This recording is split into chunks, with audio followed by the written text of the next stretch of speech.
Najlepša hvala, lep pozdrav. Ana, hvala za uvod, ki je v resnici zdaj nekoliko zmedel, ker je bil pripravljen za razbijanje ledu.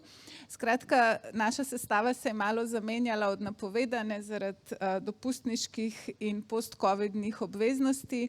Nataša se pa tudi opravičuje, ima neke nujne zdravstvene stvari, ampak prihaja, tako da se nam bo kmalu pridružila. Matej Cviter, trenutno portal Oštro, nekdanji novinar Radia Študent in tudi na Radio Televiziji Slovenija zelo kratek čas delu, ampak vendarle na javni inštituciji, ki je trenutno, se mi zdi, nekako v centru tudi naše pozornosti oziroma pozornosti celotne družbe. Zdaj, začetek je bil tudi v bistvu najprej mogoče namenjen Nataši, ampak bi vseeno začeli pa s tem nekoliko širšim pogledom, kako razumeti preiskovalno novinarstvo oziroma koliko je smiselno v preiskovalnem novinarstvu govoriti ločeno od novinarstva kot takega, od dobrega novinarstva. In nekaj, o čemer se trenutno zelo veliko govori, je avtonomija. Mojca, ti si predtem delala v časopisu, za časopis Delo tudi. Novinarsko častno razsodišče je ugotovilo, da je urednik, tvoj nadrejeni, neprimerno posegel v tvoje besedilo, kar so v nekaterih okoljih imenovali tudi cenzura nekoč, ali pa tudi še vedno danes rečemo. Sedaj si v funkciji pravzaprav, ko sindikat poskuša zagotoviti oziroma se boriti za dobre pogoje dela. V novinarskih uredništvih se izkaže, da tam obstaja še nekaj, čemur se reče aktiv, ki naj bi skrbel za vsebino in kakovost vsebine novinarskih prispevkov. In potem imamo še svet delavcev, ki pa naj bi sodeloval pri upravljanju novinarskih oziroma medijskih hiš. Ta partikulacija oziroma razdrobljenje vlog, nalog se zdi, da včasih bolj ovira kot pomaga pri nekem celostnem razumevanju, kaj pravzaprav pomeni avtonomija, kaj pomeni dobro novinarsko delo, ki se pa zdi, da je danes bolj potrebno kot kadarkoli.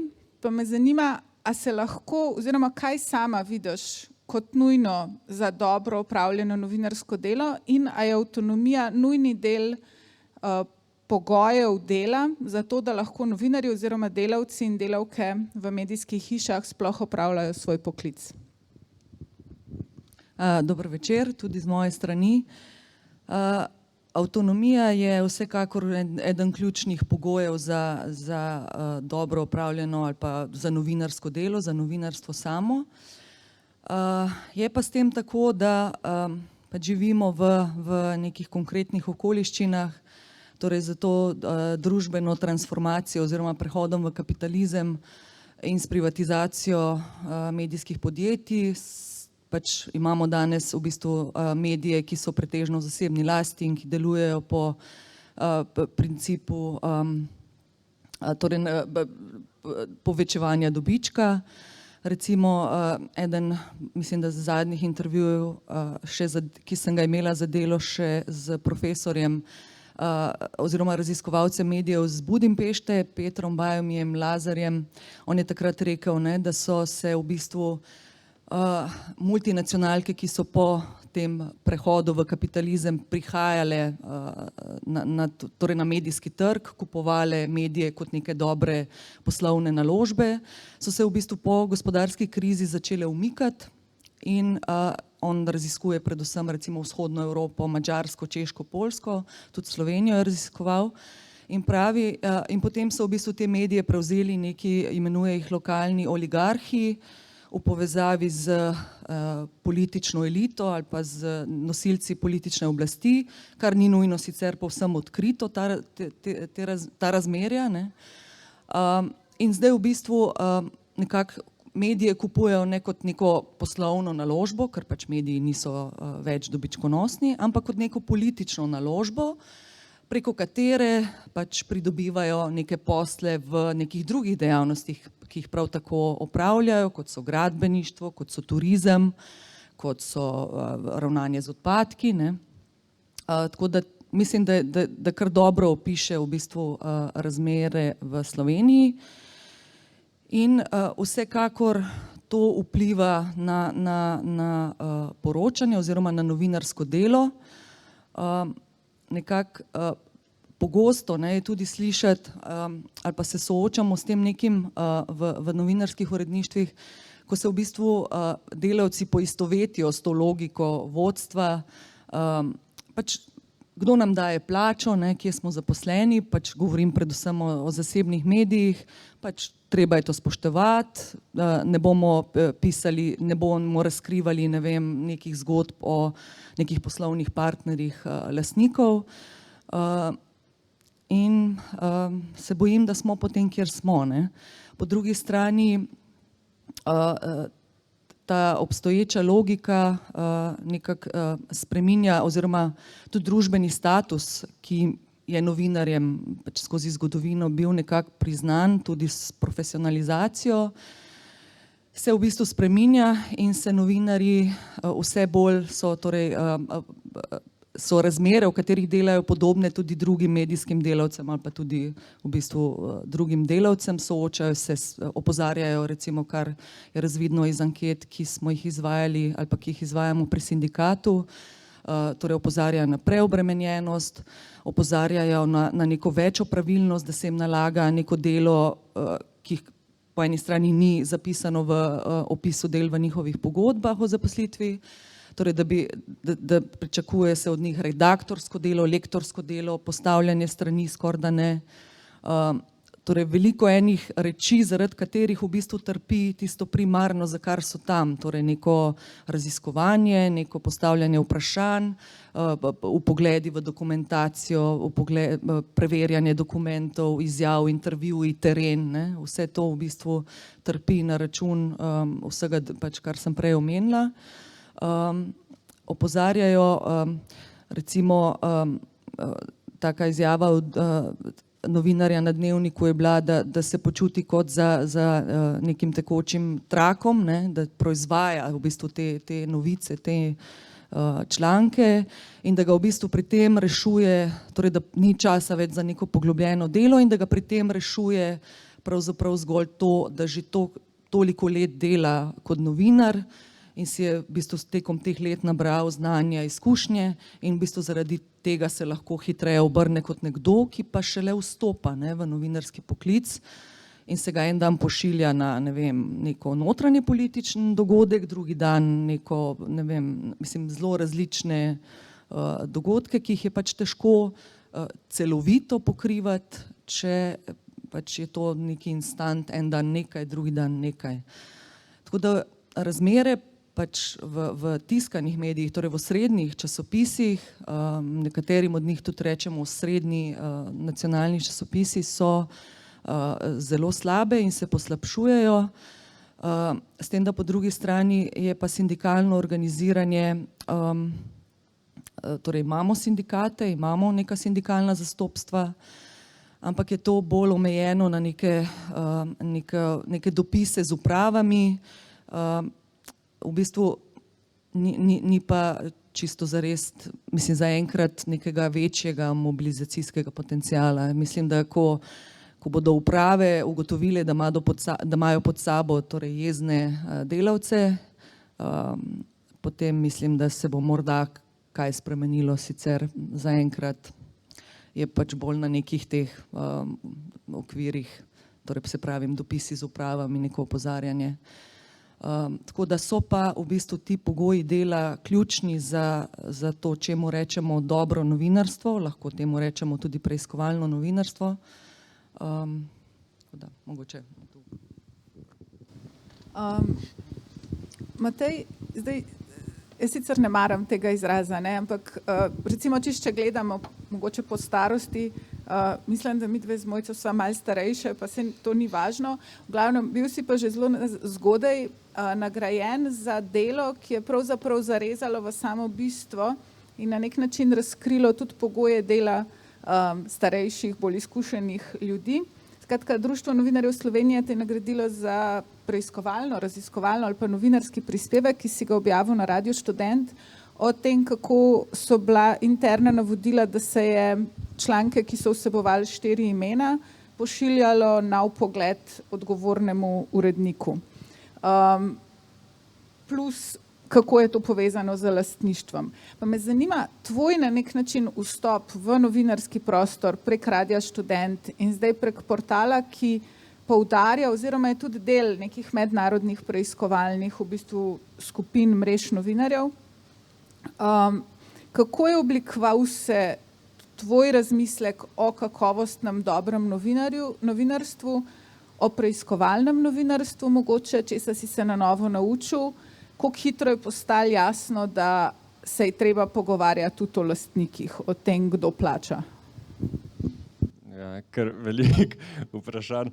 Mogoče najprej to, da jaz tudi ne maram preveč tega izraza, pa ne vem, če lahko to naslovimo. Mislim, ne zdi se mi nič narobe, sicer v osnovi, da delimo novinarske žanre, pač so neke razlike v tem, ne vem, a delaš dnevno novinarstvo, je pač treba biti hitrejši, a ne?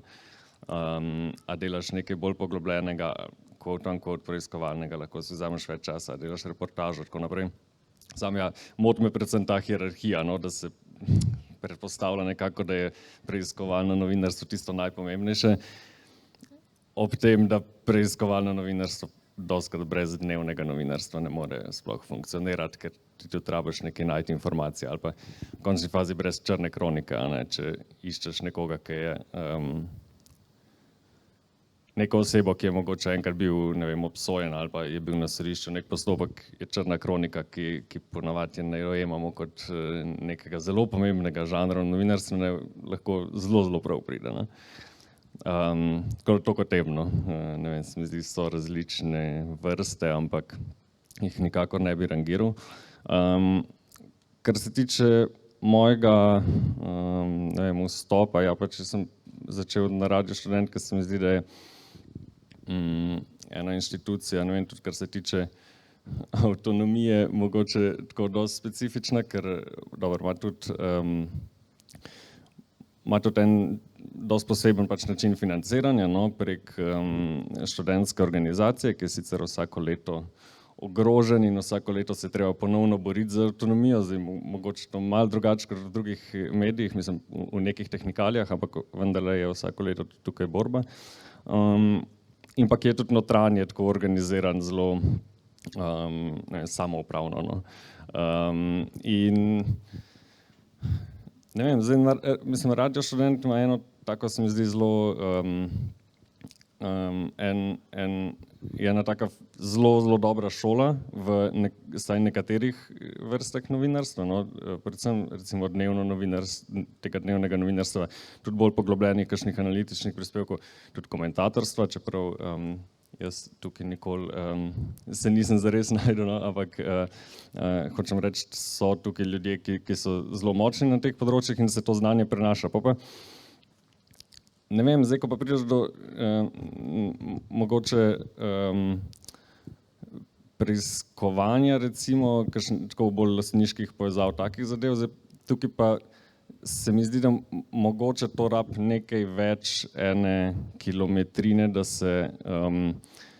se nabere eno znanje, kako to početi, pa kako tudi, ne vem, recimo postavljati hipotezo, ki jo potem probaš potrjevati, ovreči in tako naprej.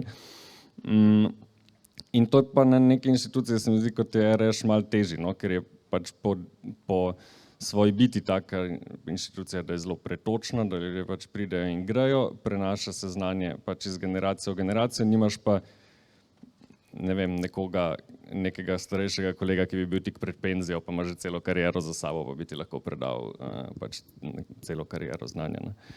Tako da, ne vem, jaz sem v bistvu pol, ja, prek RŠ-a nekako stopil to in pol tam malo brcal tudi v to smer, pa prišel na Oštro, kjer se mi pa zdi ravno to, no, tukaj pa pač je kar precej enih izkušenj nabranih,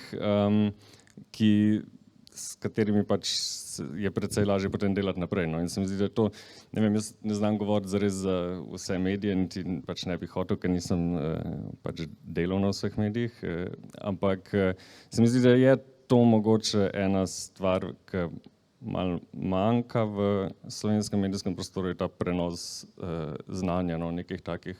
Pač eno je to seveda pač pogoji dela, pa a je sploh dovolj sredstev za neko, ne vem, preiskovalno ali pa poglobljeno novinarstvo in tako naprej, ampak tudi ta prenos znanja se mi zdi, da je res ključen, ker pač ni tako enostavno se sam učiti, oziroma pač precej dlje traja, no, manj učinkovito. Ampak ko govoriš konkretno recimo o teh znanjih, kaj je to? Sam, da imaš v bistvu okolje novinarjev, kolegov, s katerimi predebatirate, ki te vprašajo, prevprašajo, ki dajo še ideje, koga še poklicati, ali gre za čist nekaj drugega, mislim, tako. Ja, eno je to, seveda pač poznavanje recimo okolja ljudi, ki se jih da poklicati, no, to se mi zdi kar pomembno, vsak nekaj tega ima, ampak tukaj tako neke izkušnje pa neka zgodovina se zelo nabira in se zelo pozna. Mislim, jaz lahko v nekih obdobjih iz zgodovine pač berem, ne, ampak če jih nisem živel, si pač ne bom spomnil imen, ki so bila takrat relevantna.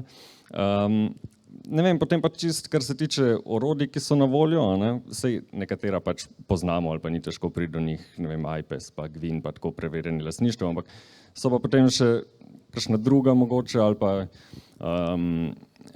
viri dokumentov, informacij, ne vem, kje lahko prideš do kakšnih pogodb, so neka taka znanja, ampak predvsem, kar se mi pa zdi pomembno, je pa znanje ali pa, vse je to neko znanje glede standardov, no, ki jih je treba vzpostaviti, ne, v bistvu, mislim, to se mi zdi, je poroštvo tisto, kar sem se jaz nekako najbolj tako naučil, no, in kar je zelo cenim, da je postavljen zelo visok standard glede tega, kaj lahko napišeš glede na informacije, ki jih imaš, ne. In kako potem spretno nekako napisati zgodbo, tako da ti še vedno probaš, še vedno nekako preneseš čez sporočilo, hkrati pa ne trdiš česar ne moreš, ne sklepaš, ne špekuliraš, tako. Skratka, dobro opraviš novinarsko delo. Nataša, dobrodošla, oprosti, da smo začeli kar brez tebe, ampak časa nimamo na pretek in smo rekli, nič za pogovorce, imamo pa veliko stvari. Vabljeni boste tudi vi, da se nam pridružite oziroma vključite s kakšnimi vprašanji. Ampak mogoče najprej, ko sva se slišali pred dogodkom, si omenila v bistvu, kako se je tvoja zgodba z oddajo Tarča začela od samih začetkov in kako je Tarča nastala pod urednico, ki je tudi sedanja aktualna urednica informativnega programa, ki pa je bila pred kratkim recimo pred častnim razsodiščem novinarskim spoznana tudi, da je neprimerno posegla v novinarsko svobodo in preprečila objavo nekaterih novinarskih prispevkov. Tarča nedvomno slovi kot oddaja, kjer se stvari razkrijajo, kjer so se stvari pomembne razkrile. In omenila si tudi to v bistvu na nek način skoraj pritisk vsak teden, prinesti neko preiskovalno zgodbo. Nekaj novega, nekaj, kar lahko ponudite gledalcem, gledalkam. Pa me zanima, kaj ti vidiš, torej kaj so bili cilji, ko ste začeli, ko ste postavljali to oddajo, kje ste danes, koliko je to bilo v bistvu uresničeno, kaj je potrebno za to delo, ki ga opravljate. In pa pol nekaj, kar mene včasih je, pa še vedno tako bega, to, da v resnici preiskovalno novinarstvo ali pa novinarska zgodba je sijajen trenutek ogorčenja.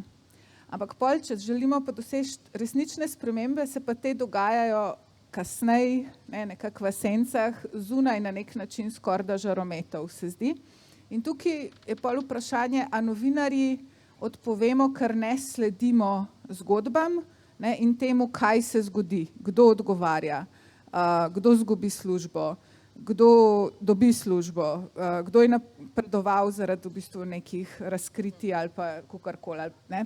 Skratka, te spremembe, če jih zares hočemo doseči, so mnogo manj fotogenične, se zdi, kakor tisti moment ekskluzivno, šok, to zdaj razkrivamo, na to opozarjamo, to je treba spremeniti. Spremembe pa pol so vprašljive.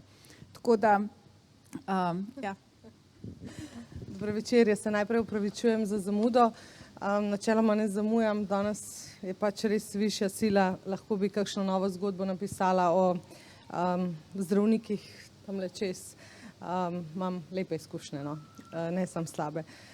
V glavnem, postavila si mi ful vprašanj, začela si z Jadranko Rebernik. Tarča seveda ima dolgo bi rekla, zgodovino pod Lidijo Hrenše, tako da zagotovo je ta oddaja dlje kot sva jaz pa Erika. Mi da sva 6 let ustvarjava skupaj. Ena stvar, ki jo jaz vedno rada poudarim pa Eriki, je, da prihajava z istega gnezda, da sva konec koncev obidve prišle s Pop TV-ja. In tle je bilo že malo drugače, ko prideš iz Pop TV-skimi izkušnjami na RTV, si vse malo bolj rumen rečejo, malo bolj preveč na prvo žogo, ja pa mogoče bi to mogli malo drugače zapakirati. Tako da RTV te potem nauči tega, da greš mogoče en korak nazaj, da ne uporabljaš besede ogorčeni smo, vsem pa povemo recimo, da kaj razkrijemo. To pa radi povemo, zato ker se matramo za te zgodbe. Smo pa v 6 letih dobili res veliko zaupanja vrednih virov. Vsi vejo, da so pri nas zgodbe varne, da pač virov ne razkrivamo in se mi zdi to lepo, ko pridemo v ponedeljek v službo, da piše Tarča, Erika Žnidaršič, Nataša Markovič in da so tam noter papirji in da ljudje vejo, tako bo. Ali pa če pride do tega, da prinesejo papirje pa rečejo, nočem biti upleten, da vejo, da njihovega imena pač ne bomo. To je tako, ko bi rekel, v 6 letih sva veliko naredile, ja, v Tarči. Jaz sem zelo ponosna in na Žana in na vse to, zdaj se je ekipa še malo razširila. Kot si omenila Jadranko Rebernik, res, lahko rečemo, ta zgodba se je zdaj nova z Eriko začela pod narekovaj desnimi, oni so nas ustvarjali. Pritiski so enaki pod levimi in desnimi, isti. Ne moram reči, da čeprav se zdaj na RTV-ju ta trenutek dogajajo hudi premiki, hude spremembe, hudi posegi, vse nesprejemljivo, tako hudo, kot je zdaj ni bilo, ampak kar se tiče Tarče, je pod vsemi vladami katastrofa. Tako da mira nimamo nikoli. Bi samo rekla, da eni delajo malo bolj direktno, eni delajo pa malo bolj podtalno, ne? Pa se ti smejijo pač obraz, kakorkoli. Tako da težko je delati novinarstvo, težko je vsak teden razlagati svojim urednikom. Niso lepi časi, no, niso lepi časi. Kaj si me še vprašala vmes? Sledenje follow-up zgodbam. Follow-upi so zelo težki. Recimo vsi poznajo pač našo zgodbo Mask, ne. Maske so bile ena taka zgodba, ko je takrat pač Ivan Gale prišel. Mi smo imeli toliko materiala, da bi se navezala nate, prejle, kar si rekel, kaj te nauči preiskovalno novinarstvo, ne. Ko ti dobiš 120 strani papirjev, pa jih moraš, mi smo to dobili v torek zvečer, v četrtek je pa oddaja.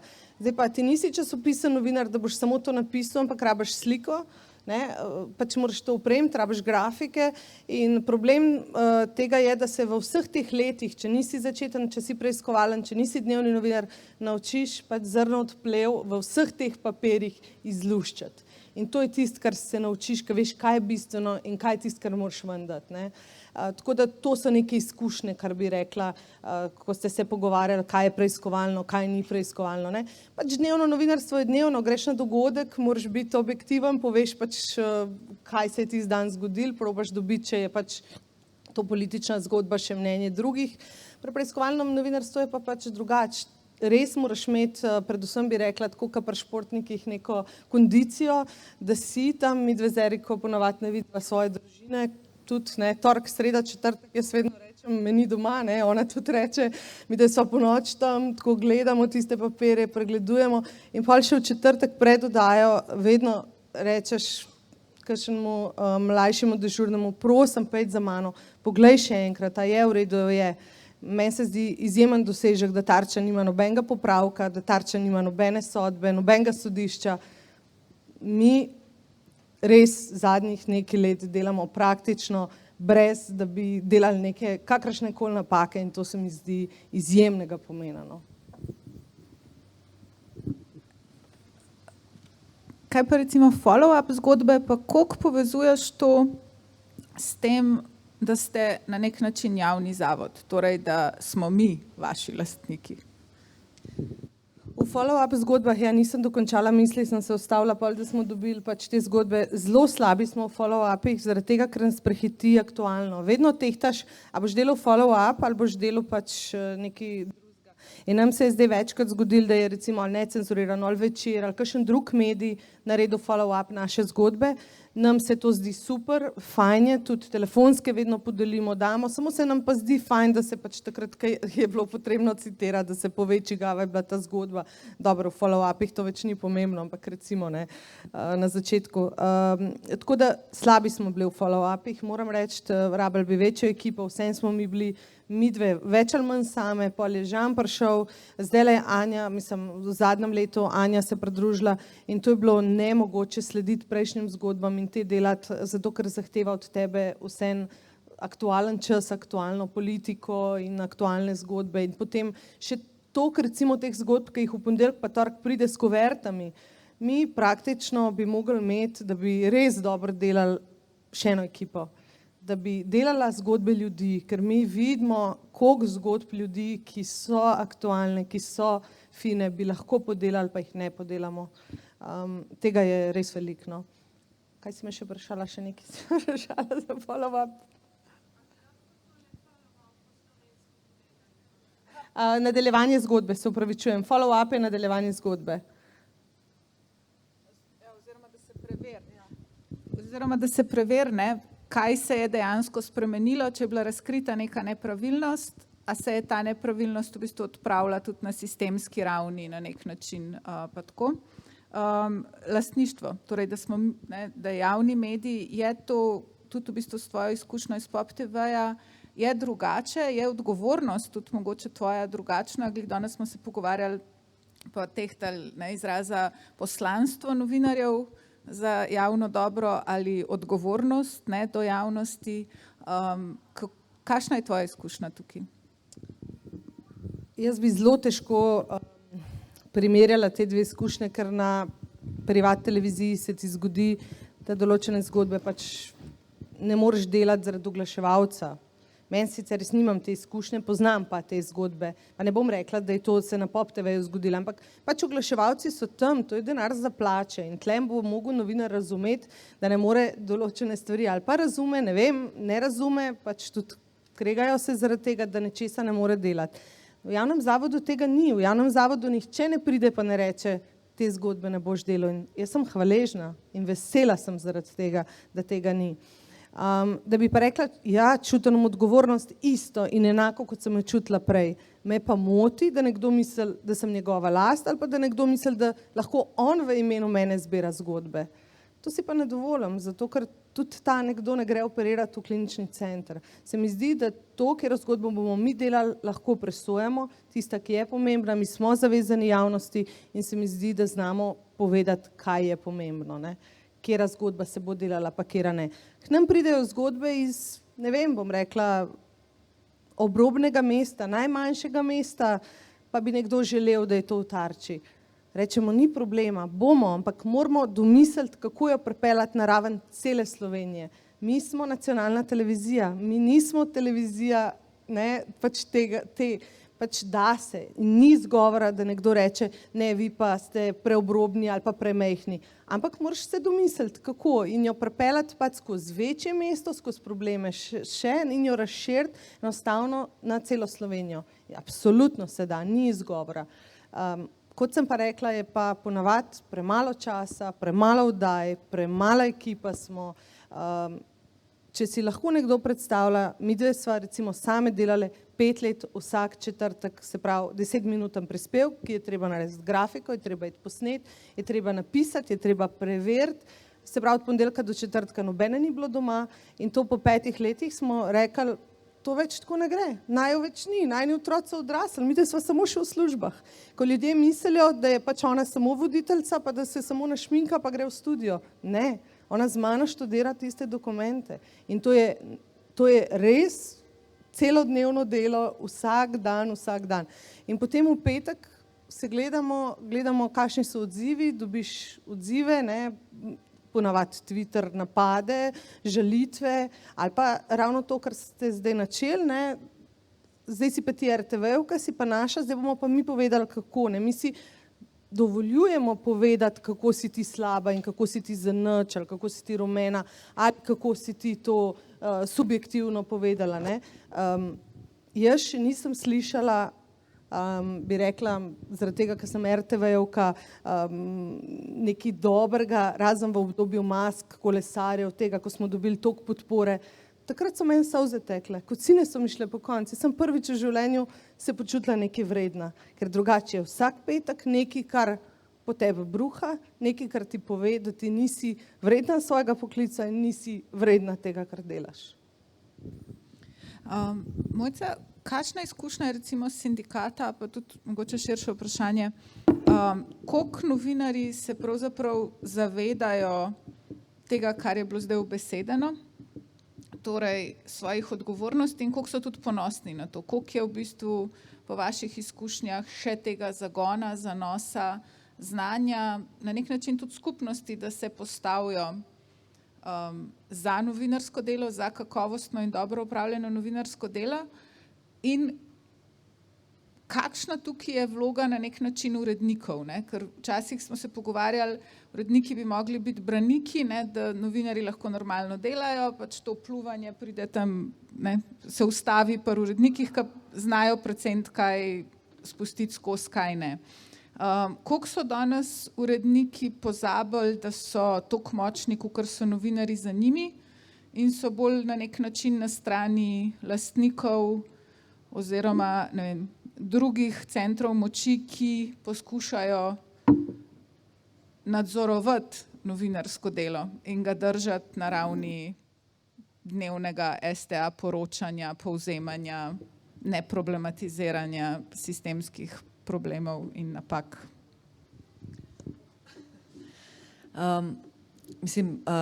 Glede urednikov, verjetno kar nekaj povejo, vsaj zadnja leta, ko smo tudi lahko tako brali, ne, kako je v bistvu problem, ko mora neko uredništvo izpeljati to obvezno v bistvu opredeljevanje uredništva do urednika, torej izrekanje uredništva o uredniku, pa sicer to ni soglasje, torej ni urednik, odgovorni urednik, postaneš lahko tudi, če je to mnenje uredništva negativno, ne, da se razumemo, je pa vseeno ga je treba speljati, je obvezno po zakonu o medijih in se dogaja, da ne vem, osrednji časopisi, ne vem, po leta niso imeli od urednikov, torej, o katerih bi se uredništva izrekala. Potem imamo primere, recimo zdaj na RTV-u, ko imamo urednike, ki jim je bilo podano negativno mnenje, pa recimo odgovorna urednica informativnega programa na televiziji Slovenija je dobila negativno mnenje uredništva in urednikuje to uredništvo. In tu se v osnovi postavi vprašanje, sploh kako vodiš torej ekipo, ki ti ne zaupa, ki ti ni izreklo tega zaupanja, že v osnovi, ne. Tako da mislim, da neke odločitve v urednikih ali pa kako je z uredniki, seveda ni z vsemi tako, ne, verjetno mislim, ne bi bilo fair reči, vsi uredniki so, ne vem, nastavljeni strani lastnikov.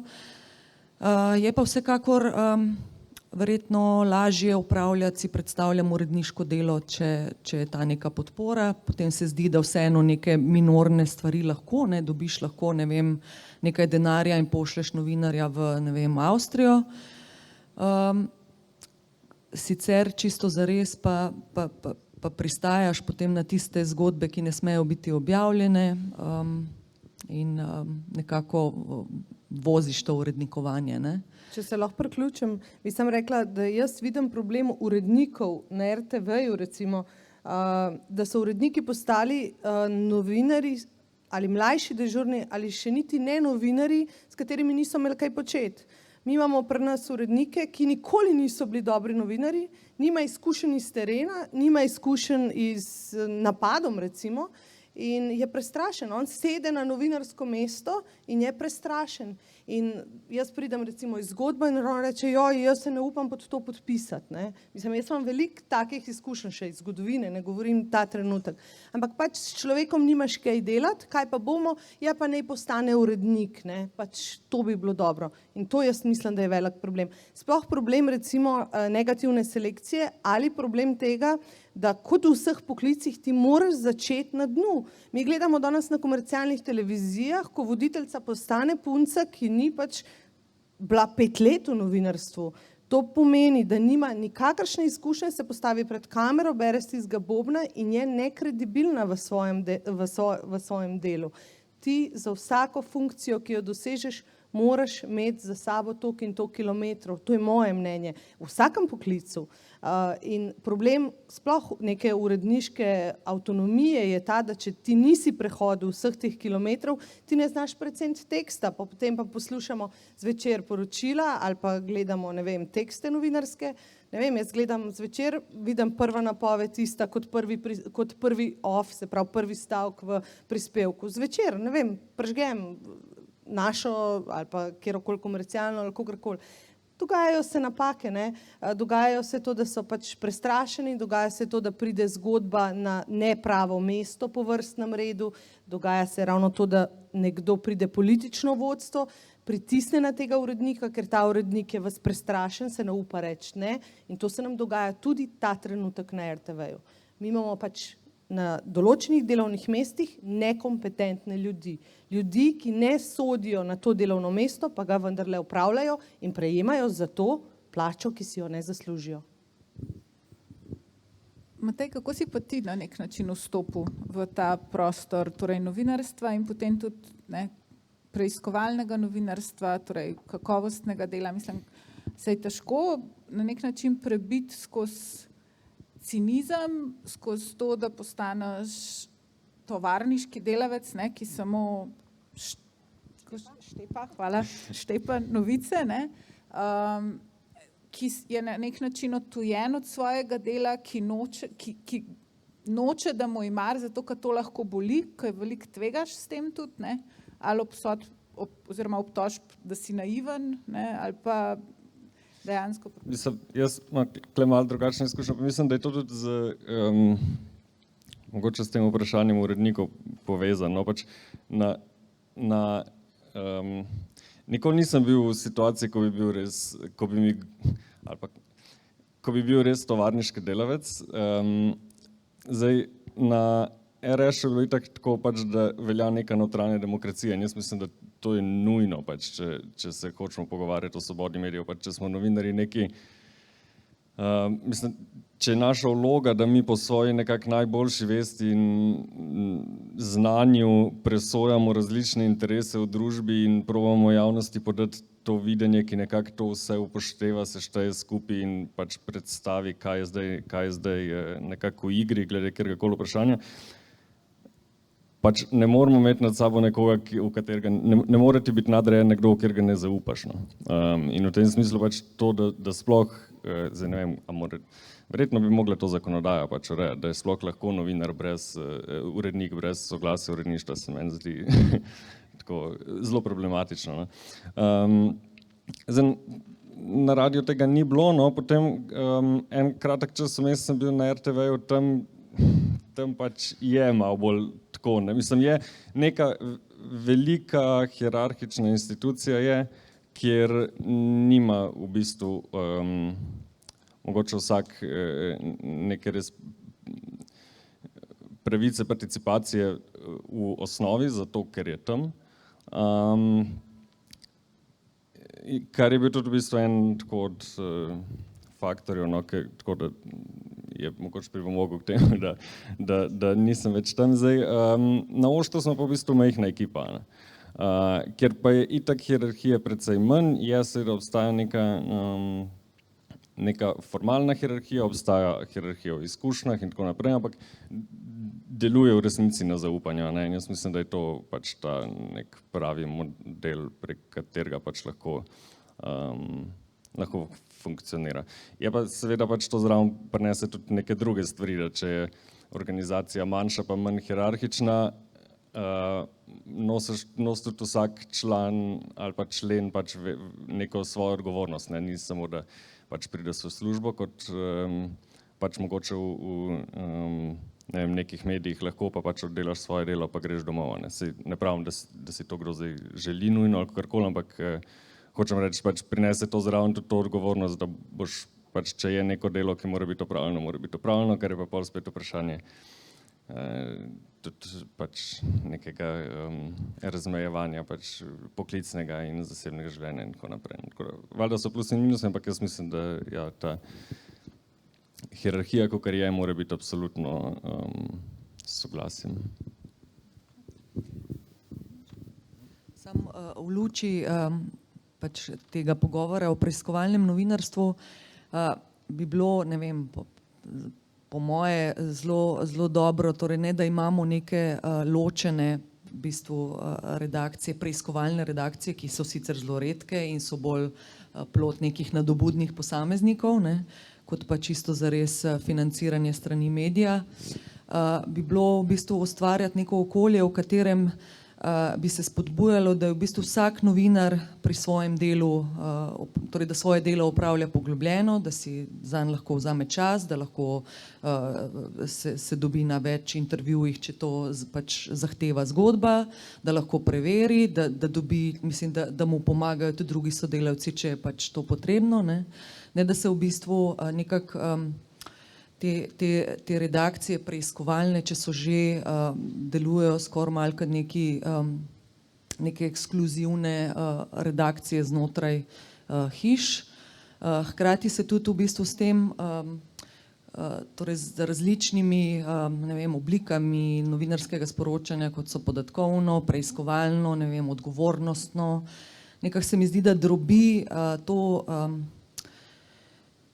ali pa drobijo ta vprašanja o bistvu novinarstva in bistvu novinarskega dela in zakaj ga opravljamo in zakaj ga je treba opravljati in zakaj je pomembno. Torej namesto, da bi se nekako ukvarjali z pogoji dela, z lastništvom, ki pomembno vpliva na poročanje, da bi se ukvarjali s tem, kaj se v bistvu dogaja danes z pravzaprav vse prisotno razgradnjo še tistih medijev javnih, ki so ostali. Torej, to nekako se mi zdi, da malo mogoče po moje zamegljuje te vse neke različne oblike novinarstva. Hkrati tudi novinarji, jaz mislim, da vsak novinar pri svojem delu vsekakor ne vem, uporablja eno od metod, ki jih recimo ti pri Oštru ali pa ti na Tarči v okviru svojega tudi dnevnega dela, tako da ni zdaj, da je to nekako tuje vsem drugim. Bi pa bilo vsekakor dobrodošlo, da glede na to, da novinarji pokrivamo različna področja, ne vem, notranje politične, zunanje politično, gospodarsko, da so še nekako redakcije vseeno ohranile to, da bi pač se spodbujalo to preiskovanje, to poglobljeno delo, ker bi na ta način v bistvu torej te poglobljene zgodbe ne bile tu pa tam, ne, ampak bi v bistvu postale pravzaprav kar del nekega tudi vsakodnevnega, mislim, novinarstva. Koliko je to recimo za vas problem? Mislim, tako, čutite zamere tega, da vi ste pa special, ne? Je to nekaj, kar se da prebiti na nek način s kolegialnostjo? Kako se to gradi? Ne? Kako je Tarča zgodba in ponos cele televizije in tudi radia in MMC-ja? Na kakšen način, koliko je problem to, ker, ne, kako se tudi mogoče z drugimi delavci, brez katerih ne bi bilo Tarče, ne, snemalc, lučkar, kako se ustvarja pravzaprav to novinarsko okolje v vašem okolju javne televizije ali pa Tarče? Ja, jaz vedno pravim, brez naše ekipe ne bi bilo nobenega, ne Erike, ne zgodb, ne nobenega. Mi imamo res srečo, da imamo stalnega snemalca, torej nekako ne posegamo v druge ekipe, bi rekla, takrat, kadar pa potrebujemo, pa seveda dobimo. Izjemno dobro sodelujemo z drugimi na televiziji. Rekla bi, da te zadnje 2 leti so Televizijo Slovenija in zaposlene na televiziji še toliko bolj povezali, da smo postali nekaj, kar prej nikoli nismo bili. Zelo pomembno je sodelovanje, zelo pomembno je deljenje zgodb, zelo pomembno je novinarska kolegijalnost. To je to, da če mene iz Pop TV-ja, ne vem, Staša ali kdorkoli pokliče, reče, daj mi telefonsko, to zgodbo ste delali, da si to damo, da si pomagamo. Medsebojno sodelovanje, bi rekla lahko prijateljstvo na nek način, tudi znotraj naše tarče, in znotraj televizije je izjemno pomembno, ravno zaradi zaupanja. Če tebe človek pozna, če tebi zaupa, če pozna tvoje delo, potem bo vedel, kaj je od tebe dobil. In to se mi zdi, sploh odnosi v vsakem poklicu, no, tle se mi zdi zelo, zelo, zelo pomembni. Bi pa rekla, da je pa Tarča ima na nek način je to prednost, da mi smo že tako, če prideš na RTV v pritličju, smo stran od vseh ostalih, smo malo osamelci, k nam ne pride kar vsak, in smo malo odrezani od vsakodnevnega dogajanja, in ko nekdo da odpoved, ko nekdo gre, ko ima nekdo, ne vem, rodi, ko karkoli se zgodi, mi sploh ne zvemo ali pa zvemo z zamikom, tako da malo smo odrezani, se pa trudimo, da držimo te odnose take, da je v hiši prijetno, no, tako bom rekla, in to meni zelo veliko pomeni, da pridem v hišo in da je to za vsako zgodbo. Jaz moram poklicati, ali pa kdo pokliče mene, a mi daš telefonsko od tega ministra, od unga ministra, od tretjega, in točno vem, da je zaupanja vredna oseba, ki bo pač to hranila na način, kot mora. No. Sem hotela nekaj se hecati, ampak se ne bom. Kakšno vprašanje, prosim, zaradi tega, ker veliko časa nimamo, ja vidim tam eno roko.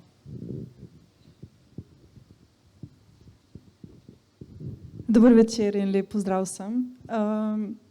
Najprej čestitke za to temo na festivalu, ki se mi zdi izjemna in zelo pomembno o tem govoriti. Jaz imam par vprašanj. Zdaj, prvo vprašanje, ki je namreč zanima me, koliko so zares ogrožena življenja preiskovalnih novinarjev oziroma novinarjev, ki so prišli do raznih zelo odmevnih razkritij. Zanima me, ali obstajajo oziroma na kakšen način ste zaščiteni, prav tako vaše priče, ki so se javno izpostavile. Potem naslednje vprašanje je, glede na to, da smo v kontekstu filma nocoj, me zanima, kako to oziroma ne spomnim se zares nobenih zgodb, da se ne pokriva v bistvu situacija, ki se dogaja na filmskem področju. Ne govorim samo o tem, kar se je pred 2 letoma zgodilo z zamrznitvijo sredstev, ampak na splošno slovenski film ima kar precej zelo spornih poslov in zgodb, ki se jih novinarji oziroma vsaj nekateri, ki so delali intervjuje z avtorji, vem, da niso hoteli dotikati, vem to od avtorjev osebno. In obstaja eno taka zelo siva cona, v kateri se praktično nič ne ve, razen tega, da je slovenski film zelo prikrajšan za denar, pardon. Toliko za enkrat. Mislim, da nimam tukaj zelo veliko zapovedati. Jaz pač osebno se nisem nikoli počutil življenjsko ogroženega ali karkoli podobnega. O tem, kaj dosti res nimam za reči. Je pa vedno pač dobra praksa slediti vsem pač varnostnim standardom, pa kar se tiče komunikacije pa tako naprej, ker pač nikoli ne veš, kdaj boš komu na žul stopil, ampak to je pa mislim, da to, kar lahko naredimo. Kar se pa filma tiče, pa tudi jaz težko komentiram, jaz se nikoli nisem res s tem ukvarjal, niti nisem nekako prišel v stik s tem, da bi lahko rekel, zakaj ne bi pokrival ali pa kaj v tem stilu. No. Mogoče eno pač čisto razmišljanje, ki ga lahko dam, je samo, da neki te predvsej tako zaprti balončki je mogoče včasih zelo težko tudi ali penetrirati, mislim, so pač pridejo pač predvsej do izraza neke potem medosebni odnosi in tako naprej. No. Pa je to ena taka specifična stvar za preiskovati, ampak ne vem, jaz se nisem nikoli s filmom ukvarjal, tako težko kaj več rečem. Mogoče še, če mogoče se navežem na film, ki sledi pozneje. Ko je v bistvu, mislim, da je delo Noama Chomskega Manufacturing Consent, v katerem pravzaprav se ukvarja z mitom o Watergate oziroma o aferi Watergate, kjer med drugim ugotavlja, da torej, ko je ta afera prišla na dan, je v bistvu nekih veliko drugih tudi protizakonitih praks takratnih oblastnih služb, da tako rečem, pa potem takrat so torej ostalo prikritih ali pa ni dobilo niti malo ne take pozornosti kot v bistvu ta vdor v to poslopje demokratske stranke Watergate, kot tudi ni v bistvu skoraj da nobene medijske pozornosti dobilo takratna vojaška operacija v Kambodži, tako da se v bistvu postavlja vprašanje vedno ob takih razkritih, ne, kaj ostaja prikrito, ali pa so tudi to vprašanja virov, ne, kot se je ravno pri aferi Watergate izkazalo nekaj desetletij kasneje, ne, da je bil ta vir oziroma ta Deep Throat v bistvu takratni pomočnik direktorja FBI-ja, ki je v bistvu izdajal te informacije in se seveda vedno postavi vprašanje teh virov, s katerimi preiskovalni novinarji pač so v stiku in njihovih interesov, ki vedno so. Zdaj, ti interesi so lahko sicer, ne vem, altruistični, nekdo želi neke stvari spremeniti, ne, kot smo v primeru videli Galeta, lahko pa so povsem neke druge vrste interesi, ko želi, ne vem, neka oblastna struktura ruši drugo s pomočjo medija, tako da je v bistvu verjetno ključno pri preiskovanju tudi se ukvarjati s temi interesi virov in hkrati pa se spraševati vedno o tem, kaj ostaja skrito, no, nekako to. Tarča ne posega na kulturo, zato ker ima RTV pač svoje kulturno uredništvo, tako da se mi pač ne dotikamo kulture, posledično ne niti filma, načeloma ne niti športa in tako ne bi ostalo, če bi pa bile kakšne afere, da bi bile za nas zanimive, bi seveda nekako se meni zdelo primerno, da novinar kulturne redakcije pride v Tarčo in za tisti teden pripravi prispevek, da pač tega ne delamo tisti, ki s kulturo načeloma nimamo toliko.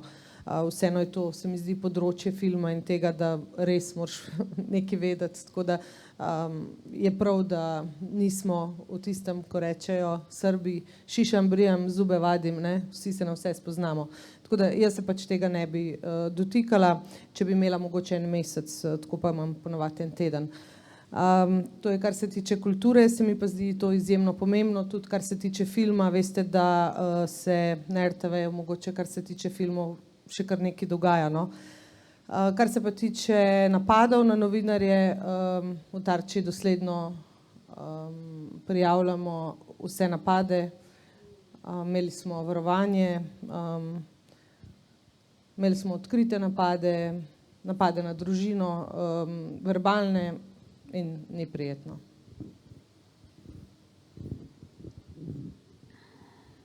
Meni je žal, ampak bomo v tem tonu zaključili. Preiskovalno novinarstvo konec koncev je resna stvar, ki se nikoli ne konča. Tako da tudi ta naš pogovor mislim, da bi lahko še trajal in upam, da se bo v nekih drugih kontekstih, v drugih okoljih lahko nadaljeval. Najlepša hvala za vašo pozornost, prisotnost, najlepša hvala sogovornikom in sogovornicam za današnji večer. Hvala organizatorjem, ostanite varni in delajte dobro. Srečno. Hvala.